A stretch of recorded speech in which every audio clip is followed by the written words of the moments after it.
नमस्कार, मैं आरडी भारती और आप देख रहे हैं बिहारी सुल्तान। देश में लड़ाई शुरू हुई है पावर सेंटर की।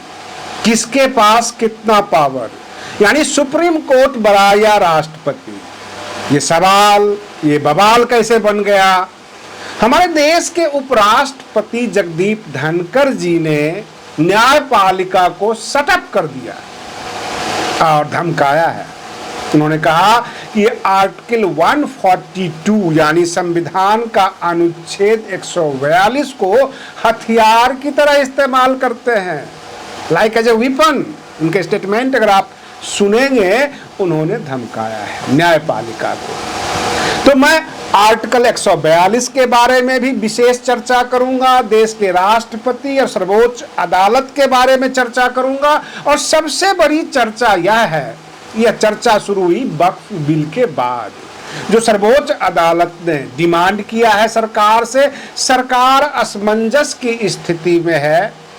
अब वो चाहती है कि सर्वोच्च अदालत को ही भंग कर दिया जाए, क्योंकि ये बड़े पावरफुल हो रहे हैं। सबसे पहले मैं आपको याद दिला दूं, आज से 15-16 साल पहले हमारे देश के लोकसभा स्पीकर हुआ करते थे सोमनाथ चटर्जी।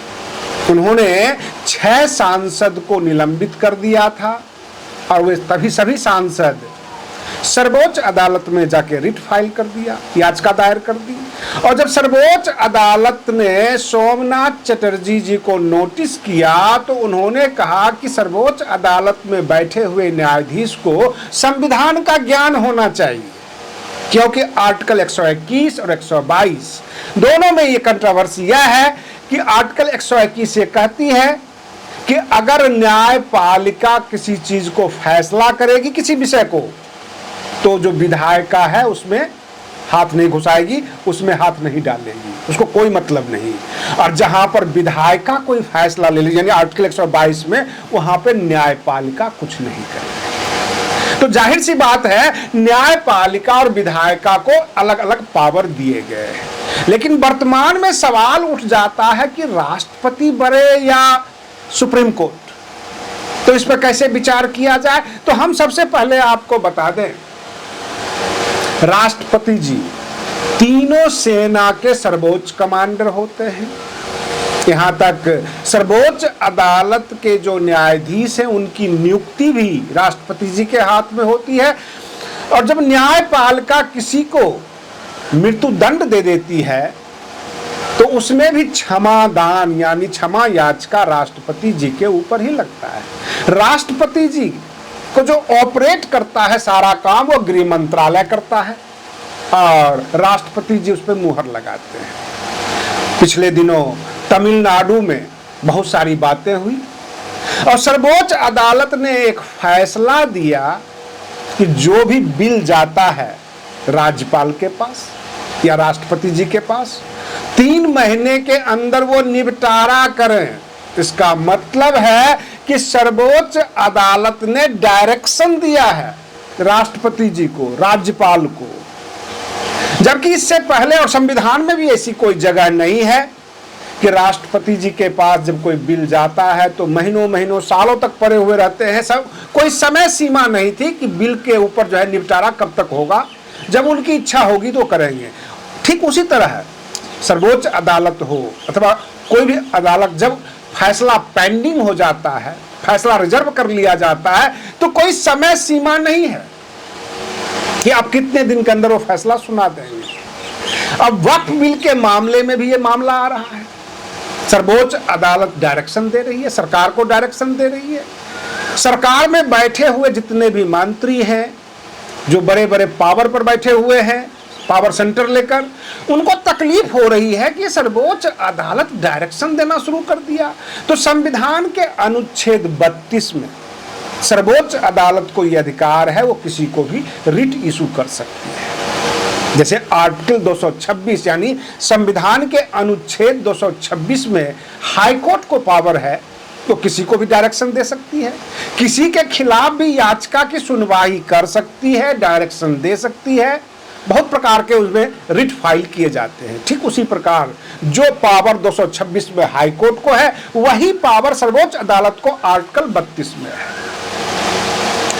अब प्रश्न ये उठता है कि ये आर्टिकल 142 क्या है। जैसे कि आर्टिकल 141, इसमें यह कहा गया है कि the law declared by the supreme court of India to be binding all court of India, यानी जो सर्वोच्च अदालत ने जो ऑर्डर पास कर दिया, जो जजमेंट, जो साइटेशन पास कर दिया, भारत के सभी निचली अदालतें, अगर सर्वोच्च अदालत ने फाइल पास किया है तो high court, lower court, district court, सबको उन अदालती कार्रवाई और उन फैसलों को सम्मान करना है। वो बाउंड है उस फैसले को मानने के लिए। ऐसा आर्टिकल 141 कहता है।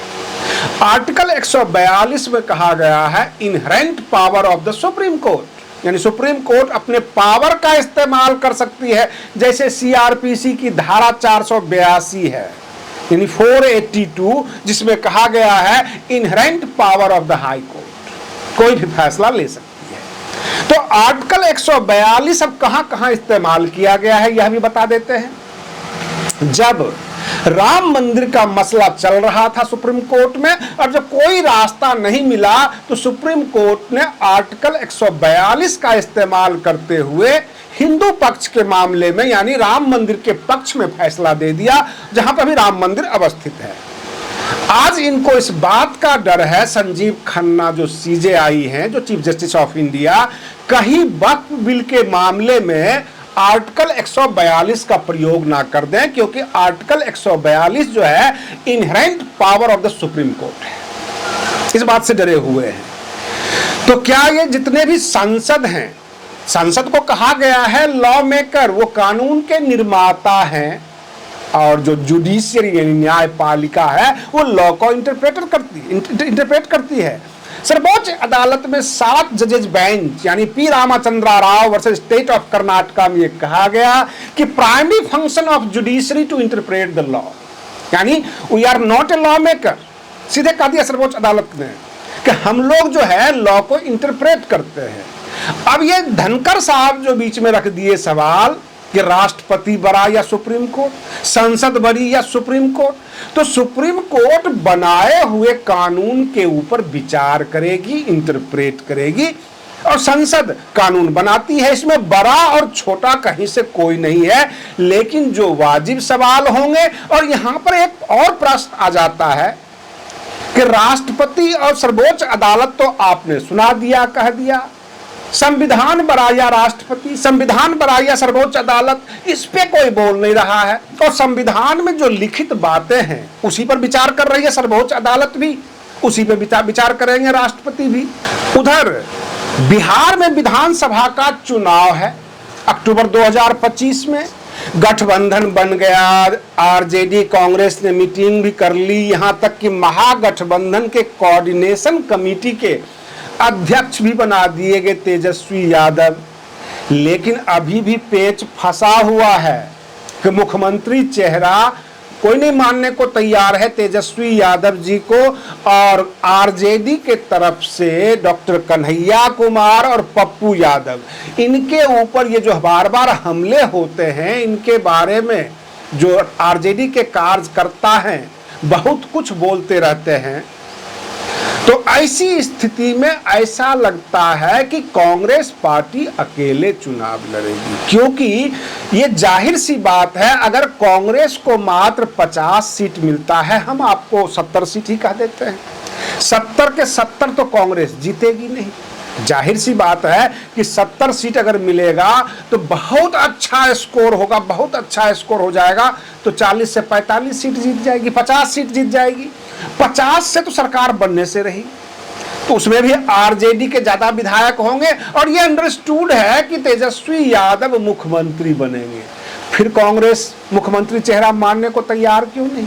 कहीं ऐसा तो नहीं है कि अक्टूबर का जो चुनाव आना है उससे 2 महीने पहले तक कांग्रेस गठबंधन में रहेगी, लारे लप्पे लगा के घुमाती फिराती रहेगी, मीडिया के सामने ये कहती रहेगी कि हम बाद में तय कर लेंगे मुख्यमंत्री चेहरा, अभी हम लोगों में यूनिटी है, क्लैरिटी है, जैसा कि कृष्णा लाबरू जी ने कहा, हम लोग सब एक हैं, एनडीए में कंफ्यूजन है, ये बोलते रहेंगे। अब जैसे ही 2 महीना बचेगा, कांग्रेस अकेले चुनाव लड़ेगी पूरे बिहार में और डॉक्टर कन्हैया कुमार को मुख्यमंत्री चेहरा के रूप में प्रस्तुत कर देगी। इस बात की बड़ी भारी आशंका है बिहार के राजनीति के अंदर, क्योंकि जब ज्यादा सीट पर आरजेडी लड़ेगी तो ज्यादा सीट पर जीतेगी भी, कांग्रेस कम सीट पर लड़ेगी तो कम सीट पर जीतेगी, वाम दल कम सीट पर लड़ेगी तो कम सीट पर जीतेगी। तो तेजस्वी यादव को मुख्यमंत्री चेहरा क्यों नहीं मान रही है कांग्रेस? सब मिलकर क्यों नहीं बोल रहे हैं कि मुख्यमंत्री चेहरा हमारे तेजस्वी यादव जी होंगे? इसका मतलब है कि दाल में कुछ काला है या पूरी दाल ही काली है, कुछ भी होना है बिहार में। और ये सारे आसार दिख रहे हैं कि कांग्रेस बिहार में अकेले चुनाव लड़ने वाली है, ऐसा दिख रहा है। डॉक्टर कन्हैया कुमार और पप्पू यादव को कांग्रेस पूरी छूट दे रखी है और आरजेडी बार बार इन दोनों नेताओं पर हमलावर होते हैं, तो आरजेडी भी कुछ समझ रही है धीरे धीरे। आज के लिए बस इतना ही। आप बने रहिए बिहारी सुल्तान चैनल पर, हम फिर मिलते हैं अगले वीडियो में। तब तक के लिए धन्यवाद।